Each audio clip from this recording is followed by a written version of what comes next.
What's up, leaders? Today's question comes from Darren. And Darren asks, I was promoted about 3 months ago, and now I'm overseeing the team that I used to be a part of, and it's really awkward telling them to do stuff. I feel like they don't see me as their boss.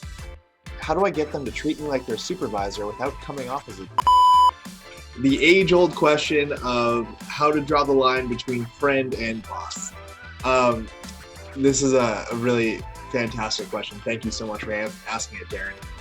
So I think to answer this, you really need to get crystal clear on what are your expectations from them.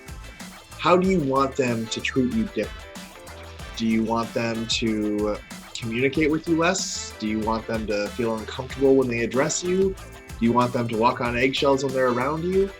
The reason I'm saying this is because the idea of you need to treat me special because I'm your boss now is management type of thinking. It's not leadership. You don't get special treatment just because you have a higher position in leadership. In leadership, if you have a higher position, that means you have a greater responsibility to support the people below you to be more successful. You need to be there for them. They don't need to treat you any special way. So really ask yourself, how do you want them to treat you differently? Get a very clear picture and then ask yourself why. Does this different treatment make them more effective? Is it going to develop your relationship further? Or is it just because you want to feel special because you've put yourself on a pedestal above them?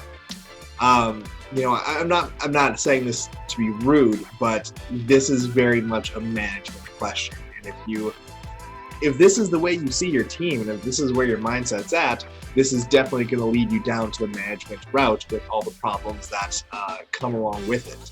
So if you are serious about being a leader and you want to actually support your team to be successful, and you don't, your main priority isn't just them treating you differently,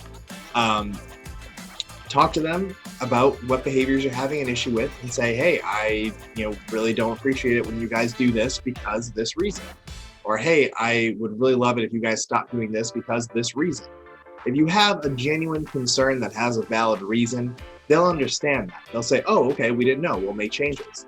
If you have a dumb concern with a dumb reason, they're going to be like, oh, wow, so you're going to be one of those people, huh? And the rest will follow. So before you have that conversation with them, again, clarify what specifically you want them to be doing different and why. And then ask yourself, is this something a leader would do or is this something a manager would do? But thank you again for that question, Darren. I hope this helps. I know this is a question that a lot of people go through, so I appreciate you asking it. Remember, there's a difference between leadership and management. Decide which one is for you. Best of luck.